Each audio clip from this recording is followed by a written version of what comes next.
Assalamualaikum warahmatullahi wabarakatuh. Pada kesempatan kali ini, kita akan membahas terkait dengan penulisan artikel jurnal ilmiah dari hasil laporan penelitian tindakan kelas. Nah, nanti kita akan membahas bagaimana cara mengkonvert dari laporan hasil penelitian tindakan kelas menjadi artikel jurnal ilmiah.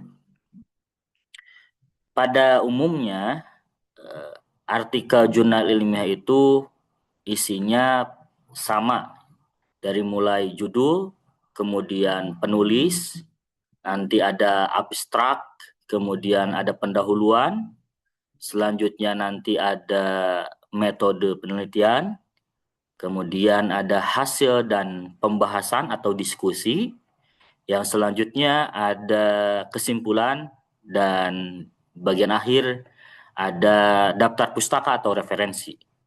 Nah, begitu juga artikel jurnal ilmiah yang dihasilkan dari penelitian tindakan kelas itu sama, ya, seperti halnya struktur artikel pada umumnya. Baik, nanti kita akan coba bahas satu persatu dari mulai judul sampai dengan referensi.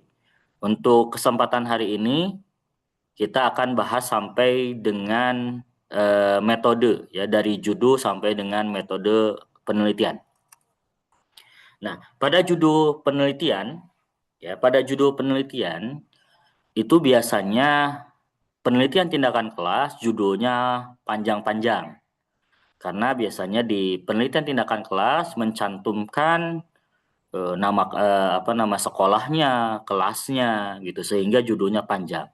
Nah, untuk merubah ke dalam artikel jurnal ilmiah, maka lokus ataupun tempat penelitian seperti kelas, kemudian sekolah, nama sekolahnya atau tempatnya, itu kita bisa hapus dari judul sehingga judulnya lebih ringkas.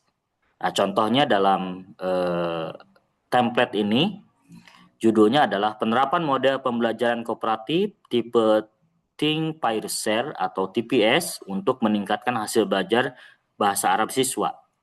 Nah, kelasnya, kemudian sekolahnya kita hapus, ya, supaya mempersingkat judul dalam artikel jurnal PTK.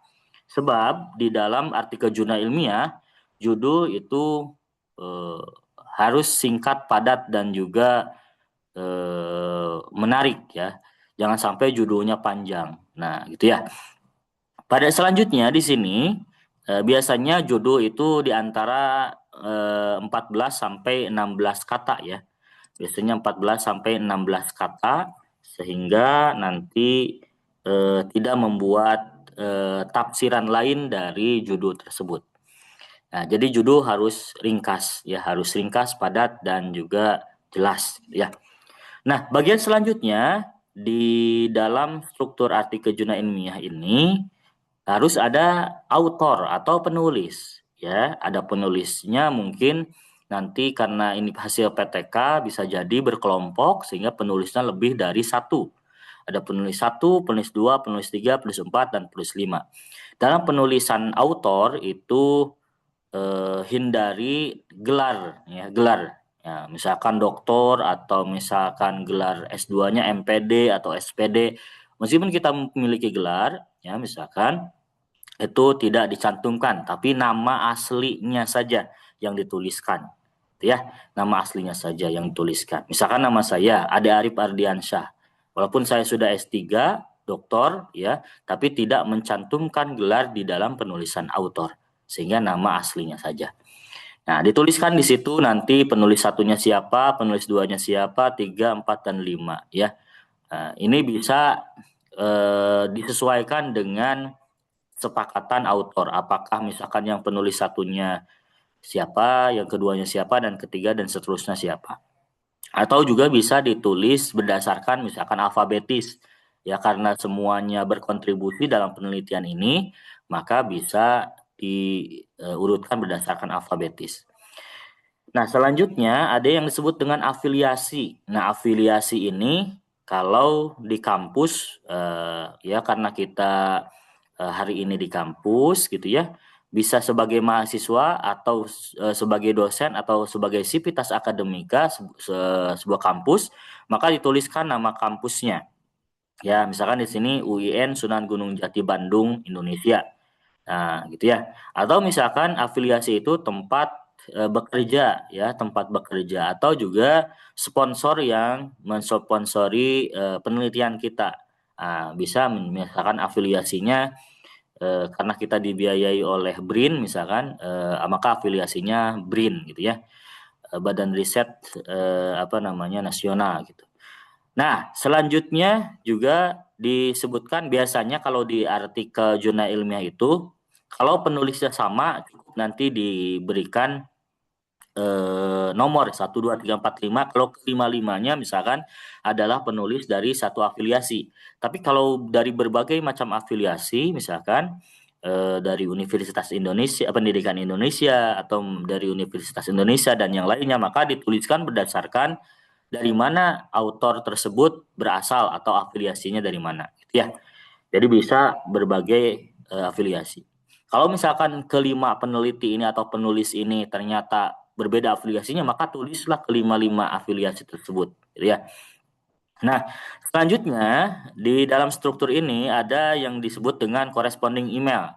Ini artinya email yang digunakan sebagai koresponden ya, sebagai eh, apa namanya membalas ataupun yang digunakan untuk membalas ketika nanti ada catatan dari reviewer ya.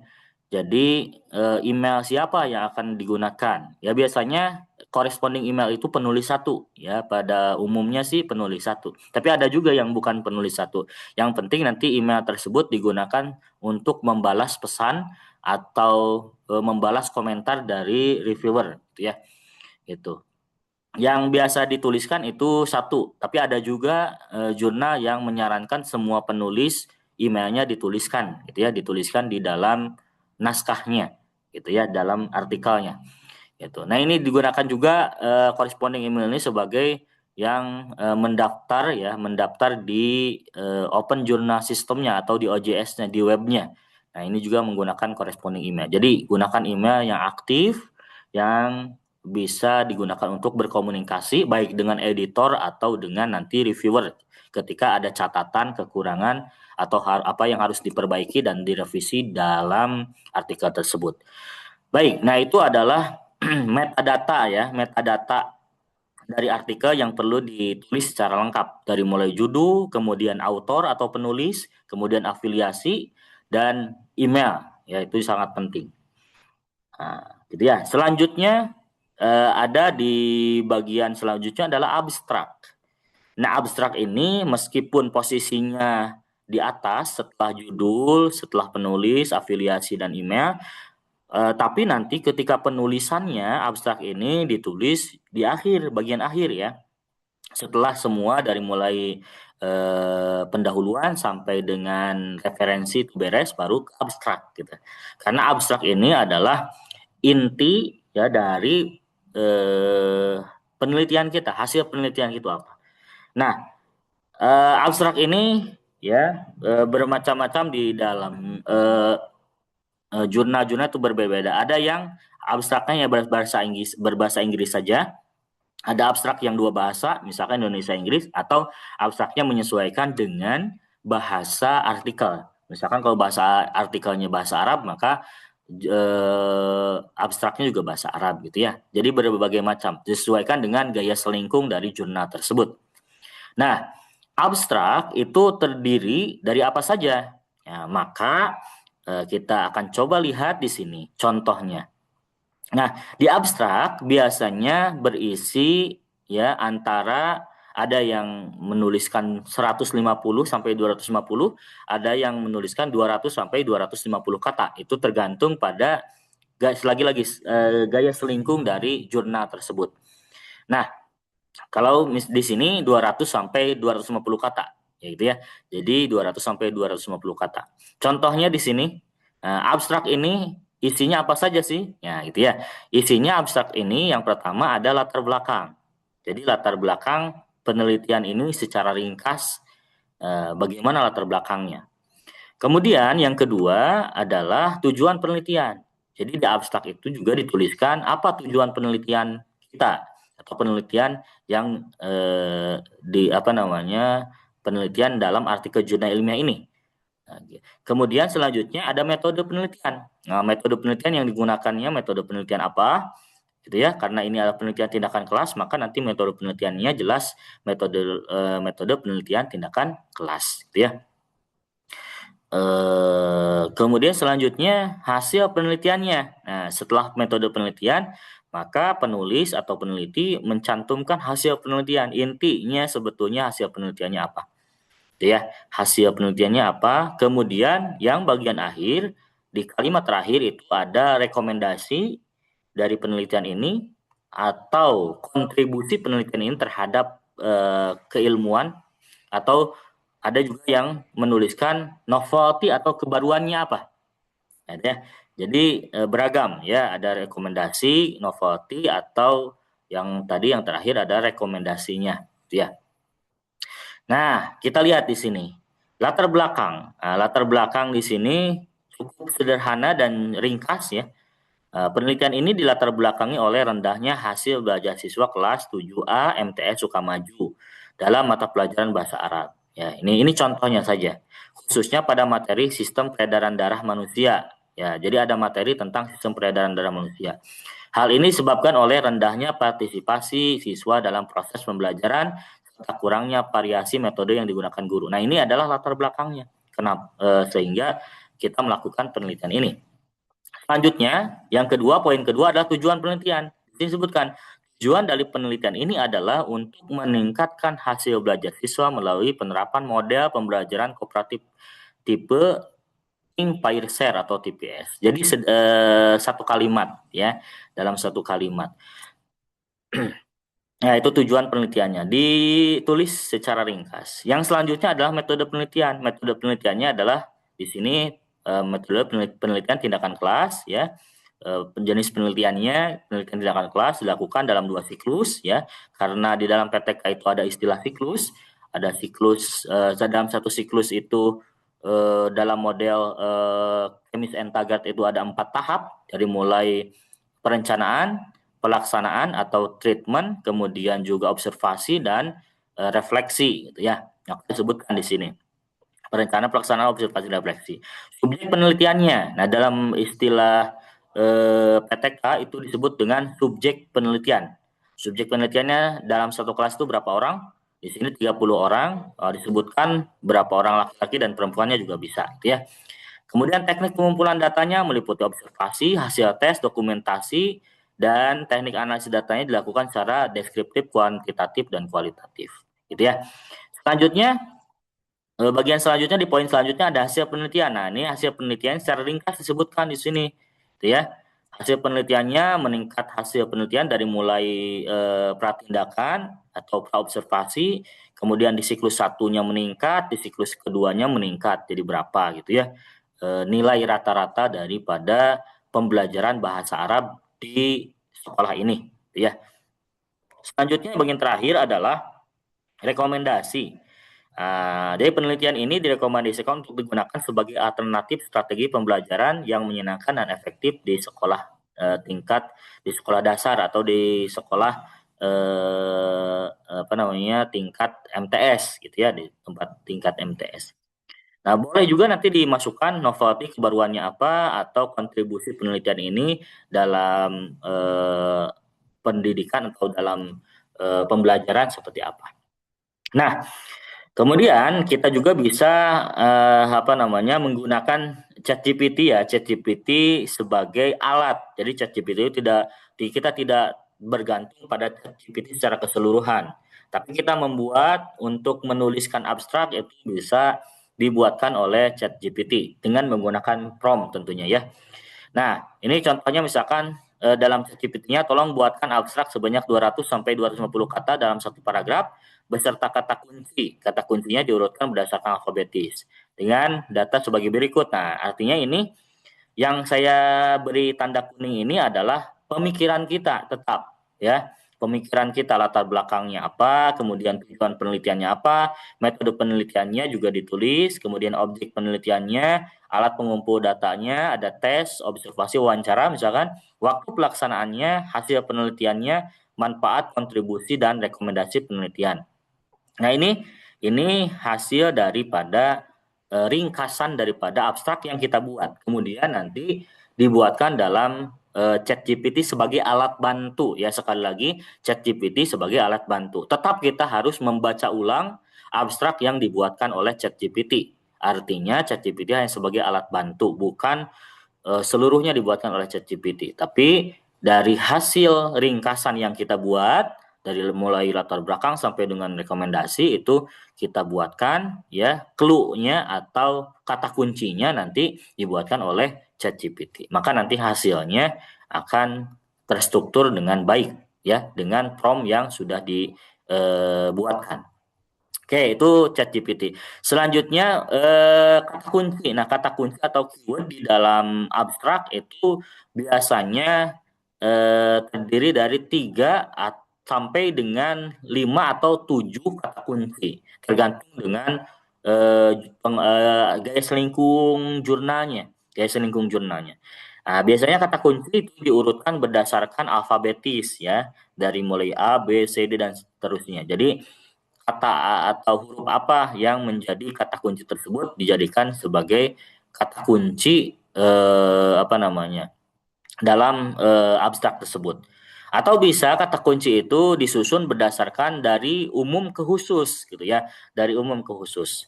Nah, kata kunci yang berkaitan dengan penelitian ini, artinya kata yang selain banyak keluar di dalam teks juga sebagai kata atau kata kunci yang menjadi kata utama dalam penelitian ini, gitu ya. Nah, bisa 3, 5, ya, atau ada yang 7 sampai 7, ya, banyak gitu ya. Nah, minimal 3 sih, minimal 3. Kebanyakan dalam artikel itu di dalam gaya selingkung atau dalam template artikel itu 3, ya, 3 sampai dengan 5 atau 7. Itu kata kunci, ya, kata kunci dulu dalam abstrak. Baik. Nah, itu selesai kita membahas terkait dengan abstrak. Nah, selanjutnya kita akan membahas terkait dengan pendahuluan. Nah, pendahuluan itu apa sih isinya? Nah, sebelum kita membuat pendahuluan, coba kita akan lihat dulu prompt dari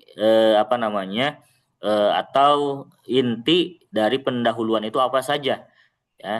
Nah, dalam pendahuluan artikel jurnal ilmiah itu juga komposisinya tidak lebih dari 20% keseluruhan halaman artikel jurnal. Jadi antara 10 sampai 20% dari halaman jurnal. Jadi tidak terlalu banyak, gitu ya. Nah, kita lihat di sini misalkan saya akan membuat 7 paragraf saja dulu. Nah, 7 paragraf ini isinya apa saja sih 7 paragraf ini? Misalkan paragraf pertama latar belakang masalah. Ya, kita nanti paparkan secara umum permasalahan pembelajaran di sekolah tentang pembelajaran bahasa Arab itu seperti apa. Sertakan gejala-gejala awalnya, ya gitu. Nah, di sini ada contohnya. Nah, kemudian selain latar belakang masalah, juga nanti disebutkan juga, ya, rendahnya hasil belajar siswa itu karena apa, gitu ya. Maka di paragraf berikutnya dituliskan identifikasi masalah spesifik di kelas. Masalahnya apa? Jelaskan kondisinya, kemudian paparkan data pendukungnya, ya. Selanjutnya, di paragraf ketiga ada analisis penyebab masalahnya. Nah, penyebab masalah dari masalah yang muncul atau fakta di lapangan itu apa sih? Faktor-faktor penyebabnya sebutkan 1, 2, 3, dan seterusnya. Baik itu misalkan masalahnya dari metode pembelajaran yang digunakan oleh guru, baik itu medianya atau misalkan dari bahan ajarnya, atau misalkan yang lainnya. Silakan dituliskan nanti analisis penyebabnya. Paragraf selanjutnya, solusi dan tindakannya. Apa yang kita tawarkan dalam penelitian tindakan kelas ini? Atau disebut juga solusi atau treatmentnya. Nah, kita tadi akan menggunakan model pembelajaran kooperatif tipe think, pair, share. Maka itu yang menjadi solusi tindakan yang direncanakan atau treatmentnya.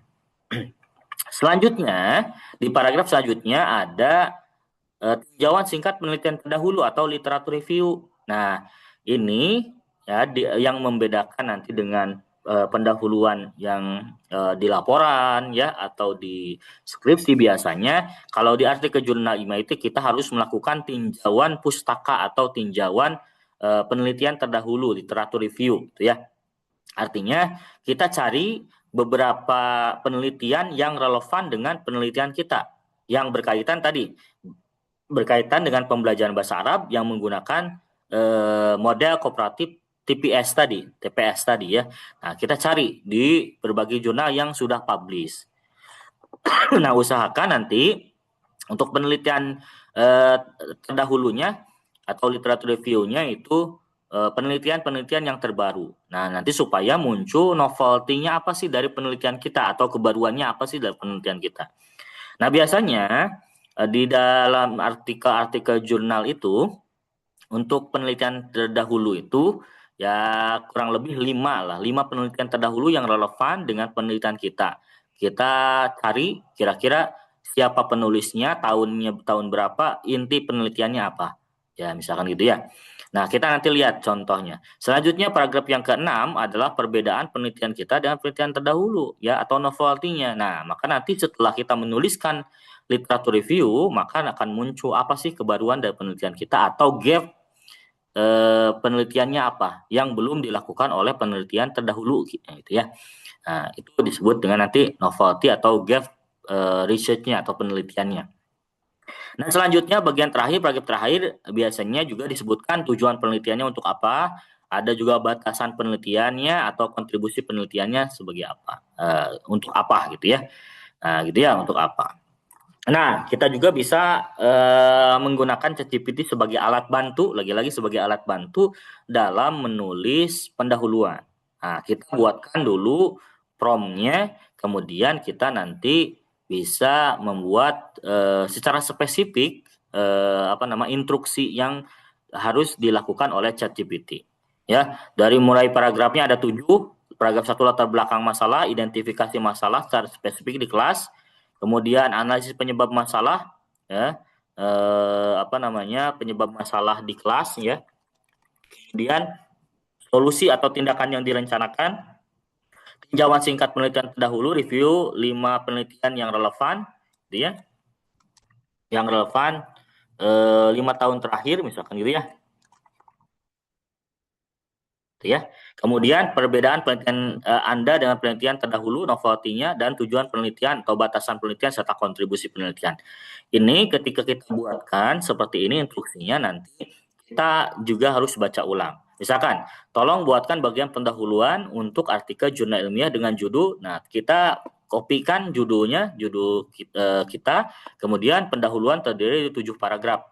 7 paragraf ini tidak baku ya, artinya 7 paragraf ini hanya saya ingin membuat secara ringkas saja untuk pendahuluannya, cukup 7 paragraf gitu.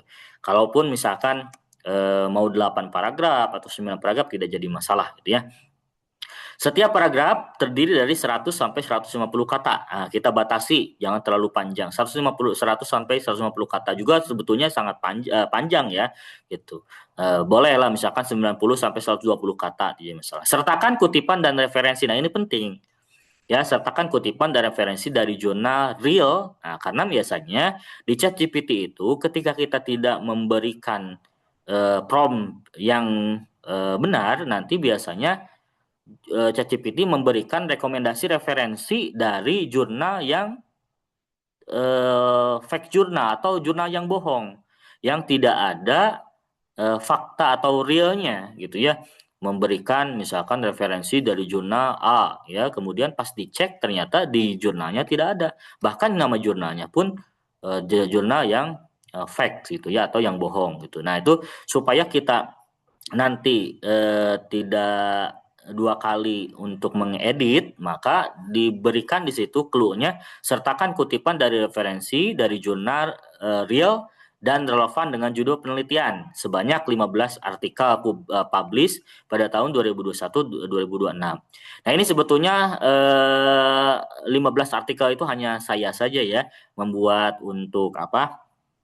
Supaya nanti banyak kutipannya di dalam pendahuluan. Boleh nanti 10 ya, hanya 10 atau misalkan 7 atau misalkan bahkan lebih nggak menjadi masalah. Supaya nanti ketika pengelola jurnal menyarankan misalkan minimal untuk daftar pustakanya 30 atau 40, jadi kita sudah punya 15 di bagian pendahuluan gitu ya. Nah, kemudian juga biasanya di pengelola jurnal itu menyarankan bahwa kutipan dan referensi yang kita kutip itu harus dari artikel yang publish, yang relevan dengan judul kita, dengan penelitian kita, 5 tahun terakhir biasanya. Ya, 5 tahun terakhir. Berarti kalau hari ini tahun 2026, maka mundur ke belakang 5 tahun. Ya, itu yang maksimal. Karena semakin terbaru artikel yang diterbitkan, maka akan memperkuat ya posisi penelitian kita, juga kebaruannya nanti akan muncul, gitu ya. Jadi disarankan 5 tahun terakhir atau misalkan buku 10 tahun terakhir. Jadi referensi-referensi yang lama itu kalau misalkan ada yang lebih baru, misalkan itu bisa digunakan yang lebih baru, gitu ya. Dengan style APA 7. Nah, lagi-lagi untuk mencantumkan kutipan itu berbeda-beda ya. Ada yang menggunakan APA 7 stylenya, ada yang Turabian, ada yang Chicago, tergantung jurnalnya gitu ya. Tapi saya ini menggunakan APA 7, ya APA 7. Ketika nanti Anda menggunakan aplikasi manajemen referensi seperti Zotero dan Mendeley, itu sebetulnya mempermudah kita dalam mengubah nanti style APA 7-nya ketika misalkan kita ingin dialihkan di jurnal yang lain atau disubmit di jurnal yang lain ketika ditolak gitu ya. Itu memudahkan manajemen referensi Zotero atau Mendeley yang umumnya digunakan. Yang selanjutnya di bagian akhir disertakan DOI aktif di bagian referensi. Jadi menyarankan ke ChatGPT untuk membuat atau mencari referensi ya kutipan yang memiliki DOI. Jadi DOI itu nomor artikelnya, nanti nomor artikelnya ya DOI itu nomor unik artikelnya. Nah, itu ya. Maka nanti ChatGPT akan membuat bagian pendahuluan nanti kurang lebih seperti ini, gitu ya. Gitu ya. Dari mulai tadi latar belakangnya ya, dari mulai latar belakang kita di sini kita ini kan latar belakangnya. Mohon maaf, latar belakangnya. Kemudian di paragraf kedua adalah kondisi objektif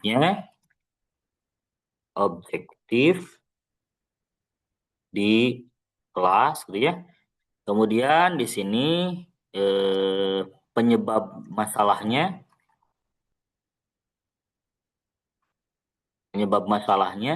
Selanjutnya di sini ada solusi atau treatmentnya, solusi yang kita tawarkan dalam penelitian ini apa. Selanjutnya bagian ini adalah penelitian dahulu. Nah, penelitian terdahulu satu paragraf dari 5 artikel tadi ya. Kemudian ini kebaruan atau novelty-nya, serta gap penelitian ya. Yang bagian akhir ini adalah tujuan penelitian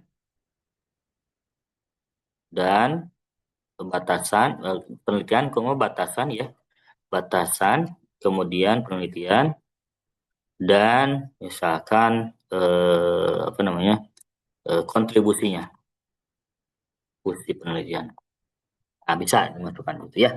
Nah, jadi dari 7 paragraf ini ada latar belakang, kondisi objektif di kelasnya, bagaimana penyebab masalahnya itu apa saja penyebabnya bisa disebutkan, kemudian solusinya, treatmentnya, kemudian penelitian terdahulu, kemudian kebaruan, novelty-nya, dan tujuan penelitian. Nah, ini sebelumnya saya buat bagian pendahuluan ini tidak menggunakan clue tadi, jadi 5 tahun terakhir. Ya, maka nanti kalau kita tidak menggunakan clue 5 tahun terakhir, ini seperti misalkan kutipan ini, nah itu ChatGPT akan apa namanya mencari referensi yang tidak 5 tahun terakhir, bahkan yang lama-lama gitu ya, buku-buku lama atau misalkan penelitian-penelitian lama dimasukkan juga. Maka kita harus buat batasannya. Nah, sekali lagi, ketika kita membuatkan pendahuluan dari ChatGPT, maka atau menggunakan AI yang lain lah misalkan gitu ya.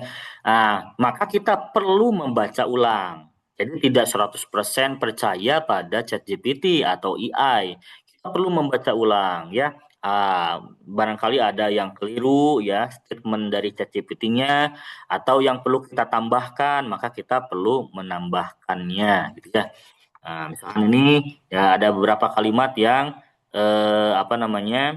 bukan bahasa artikelnya, maka kita buat miring ya atau dibuatkan italik tulisannya.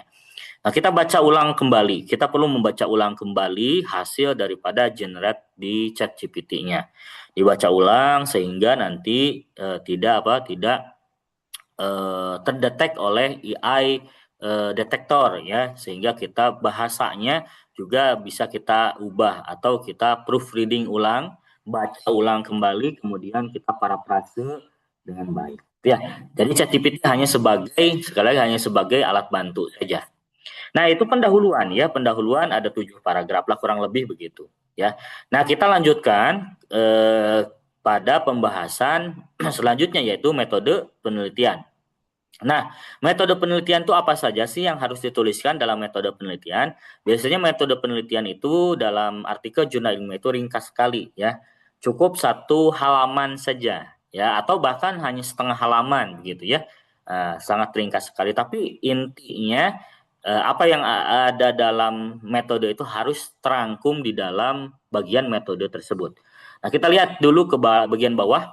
Ini bagian bawah misalkan instruksi di ChatGPT-nya. Ya, tolong buatkan bagian metode untuk artikel jurnal ilmiah sebanyak 2 sampai 3 paragraf. Ya, kita tulis di sini juga untuk supaya si ChatGPT-nya lebih memahami artikel jurnal ilmiah, penelitian tindakan kelas. Ya, tindakan kelas sebanyak 2 sampai 3 paragraf, sertakan juga kutipan dan referensi dari jurnal, dari buku atau jurnal ya. Kenapa dari buku? Karena biasanya di bagian metode itu memuat metode atau juga ada teorinya sedikit gitu ya, meskipun sedikit gitu ya. Kemudian yang relevan 5 tahun terakhir. Apa saja isi daripada metode tersebut? Pertama, jenis penelitiannya, ya, jenis penelitiannya. Kedua, waktu pelaksanaannya, subjek penelitiannya, alat dan teknik pengumpulan datanya, kemudian instrumen penelitiannya, ya, kemudian juga analisis datanya dan penarikan kesimpulan. Nah, ini hal-hal yang harus ada di dalam metode penelitian PTK, ya, metode penelitian PTK gitu ya. Coba kita lihat di sini. Contoh metode penelitian. Penelitian ini menggunakan metode tindakan kelas. Nah, ini jenis penelitiannya, ya. Jenis penelitian. Penelitian. Kemudian PTK dipilih. Nah, ini alasan memilihnya, alasan memilih PTK. Nah, ini juga harus alasan memilih penelitian. Penelitian ini kenapa kau menggunakan PTK? Maka harus ada alasannya. Penelitian dilaksanakan di MTS Sukamaju. Nah, ini keterangan atau lokusnya, ya, lokus penelitian, subjek atau lokus subjek penelitiannya. Disebutkan ya subjek, waktu dan waktu penelitian lah, dan waktu penelitian misalkan. Sebutkan kapan pelaksanaan PTK ini, ya, kemudian siswanya berapa orang, bahkan disebutkan juga pada tahun ajaran berapa orang laki-laki dan perempuannya dituliskan. Nah, kemudian ini langkah-langkah penelitiannya. Langkah-langkah penelitiannya disebutkan karena ini PTK maka dilakukan 2 siklus langkah penelitian dan PTK-nya, ya, 2 siklus dari mulai planning, acting, observing, dan reflecting, ya. Jadi 4 tahap dalam satu siklus. Ini digunakan 2 siklus. Selanjutnya teknik pengumpulan datanya, ya. Teknik pengumpulan datanya.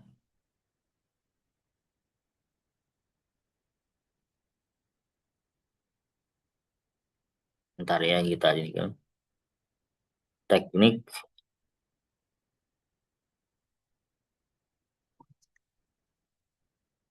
teknik pengumpulan data. Teknik pengumpulan datanya bisa dari tes, ya. Kemudian data kuantitatif dari tes, kemudian sementara itu kualitatifnya dari observasi, wawancara, dan angket, gitu ya. Kemudian selanjutnya instrumen penelitiannya nah,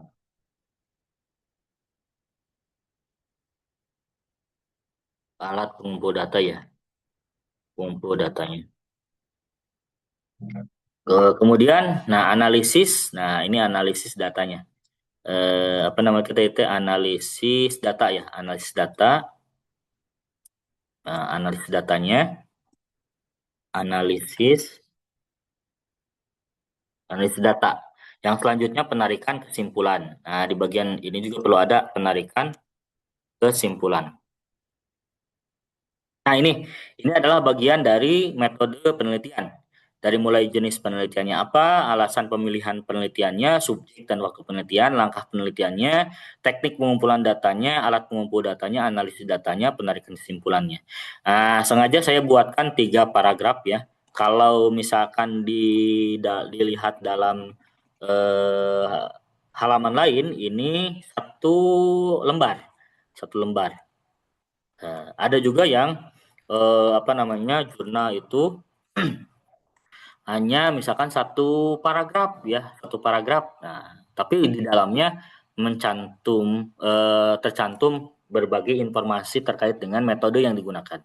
Contoh misalkan pengumpul data, teknik pengumpulan data misalkan nanti ada observasi, wawancara, ya, kemudian juga tadi angket. Nah, cukup disebutkan begitu ada, ya, cukup menyebutkan gitu. Kalau ini dibuatkan dalam paragraf, ya, memang panjang tapi lebih komprehensif dituliskan, gitu ya, komprehensif. Nggak apa-apa, kita tuliskan saja seperti ini nanti. Nah, itu jadi di bagian metode penelitian itu penting dicantumkan berbagai aspek yang harus ada di dalam metode penelitian ini, gitu ya. Setidaknya tadi ada jenis penelitian, alasan pemilihan penelitian, subjek dan waktu penelitiannya, subjeknya siapa, kapan penelitiannya dilakukan, kemudian langkah penelitian PTK-nya, ya, empat langkah itu, ya, dalam satu siklus.